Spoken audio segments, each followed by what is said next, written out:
Hello, I'm Annette Young and welcome to the 51%, a show about women reshaping our world. Coming up, New York State Attorney General resigns after a magazine publishes a long piece detailing the myriad ways he's alleged to abuse some of the women in his life.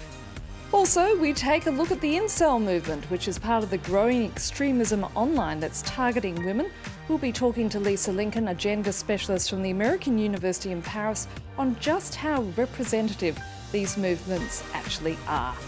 And as the Cannes Film Festival gets underway in the Me Too era, Australian actor and jury president Cate Blanchett talks about the work still needed to be done when it comes to promoting equality.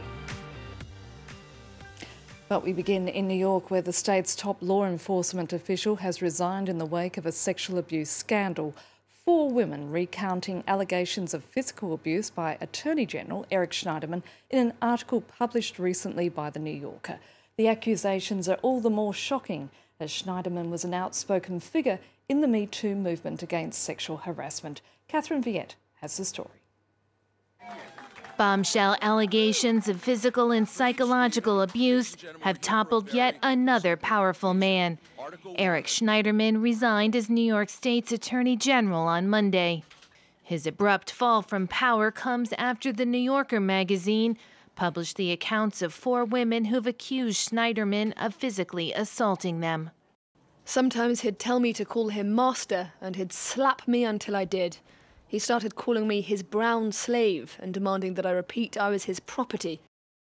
What's made the allegations all the more shocking is Schneiderman has positioned himself as a champion of women's rights and a vocal supporter of the Me Too movement. He took on movie producer Harvey Weinstein and his production company in the wake of widespread allegations of sexual misconduct, filing a lawsuit in February. New York Governor Andrew Cuomo praised the women for their bravery and has now appointed a special prosecutor to investigate the allegations. I think these women were especially courageous. They were dealing with the Attorney General, the top law enforcement. According to the article, they were threatened not to say anything, and they came forward anyway. Schneiderman issued a statement denying the assault allegations, saying he was engaged in role-playing. In the privacy of intimate relationships, I have engaged in role-playing and other consensual sexual activity. I have not assaulted anyone. I have never engaged in non-consensual sex, which is a line I would not cross. New York Mayor Bill de Blasio said women who may have been victimized should not be afraid to come forward. Rest assured you will be believed, and that the information will be important to protecting others, and will be important because it is part of breaking this chain where people feel they can't speak up. New York Solicitor General Barbara Underwood has been named acting Attorney General, while state lawmakers convene to choose Schneiderman's replacement. Now, here's a new term for us all. Incel. Yes, Incel, which refers to an online community of men who complain about being involuntarily celibate. They dream of a social order granting them access to the women of their choice. The movement captured headlines after a man who declared to be a follower recently drove his car into a crowd of pedestrians in Toronto, killing 10 people, 8 of them women. But is this group, while extremely small in number, reflective of a much larger movement hidden just beneath the surface of polite society? With me to discuss this is Lissa Lincoln, a gender specialist from the American University in Paris. Lissa, thank you so much for being with us. Incel sounds like a tiny fringe group. It's views of a handful of lonely men, but just how representative are they? Well, it is a tiny group indeed, but this is nothing new. There's absolutely nothing new, of course, about men critiquing, abusing, threatening, and even killing, in fact, women in the name of some sort of a overreaching order of society, the way things should be. And there's certainly nothing new about them doing this in the name of male superiority. Many people are talking about incel as being the new version of male superiority. But in fact, this is something that I think it would be a big mistake to see as being something that is just a pocketed incidental issue that has nothing to do with what's happening with regards to misogyny in society at large. So are we right to be worried about a group like this? I think we're right to be worried, but I think that we need to be worried in a very specific way. This group in many ways indicates that it's not just women, and it's not just the marginal groups that they target as well, that suffer from patriarchy or what we could call a kind of a hegemonic masculinity, but it is men themselves. These men themselves are also victims of patriarchy in many ways. But of course, as we see with the internet, it has proved to be a platform for women to come forward and talk and recount their tales of being sexually or physically assaulted. You know, as a result, we've seen, you know, the Me Too movement emerge. But the dark side, the flip side of all of this, of course, are groups like this one. Right. So, in fact, what's very interesting with regards to what you're saying, the flip side, the dark side, is that we see that with this group of men in particular, this disenfranchisement that they're experiencing, which, as I mentioned a moment ago, is not a result of women by any stretch of the imagination, except sort of indirectly. It's the fact that they do not have a place in society. They do not have the power that they think they should have. They do not have the recognition or the respect that they think they should have, or more importantly yet, that they feel that they once had, or perhaps more specifically, once would have had it not been for women. So as a result, the people they are attacking, or the people, the group that they are singling out as being those responsible for this, is women. But in fact, the same group that is responsible for women's subordination is the same group that are responsible for these men's sense of being disenfranchised. But they don't see that, do they? They don't see that. And of course, who is that group?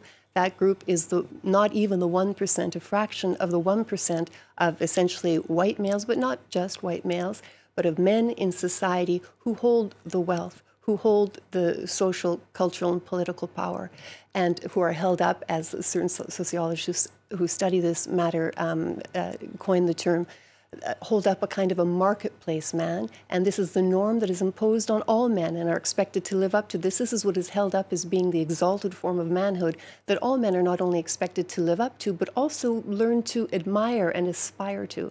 And so the fact that most men cannot ever systemically possibly hope to have that kind of a position of power necessarily puts them in a position of feeling that they've been slighted when it comes to the rest of society, and now feeling a sense of resentment, which we are seeing coming viciously to the surface, and that resentment is targeted against women. And this is playing out, isn't it, in the trolling of women online? Absolutely. Anytime a woman has a public presence on the web, she stands a very good chance of being insulted, doesn't she? Absolutely. And of course, these men themselves do not recognize where their disempowerment is coming from in any way whatsoever. All they know is that the world is no longer a place that recognizes them in the way that they feel that at one point in time they would have been recognized had it not been for these feminazis or the feminist movement or whatever we may call it. But the fact of the matter is, this world that they're aspiring to never even really existed, never existed for them. And now it's simply that with the advent of the internet, perhaps I'm not a media expert, but suddenly their targets become solidified, crystallized, and it's easier for them to attack them online in the form of women. But at the core of all this, Lissa, is the fact that we're dealing with misogyny.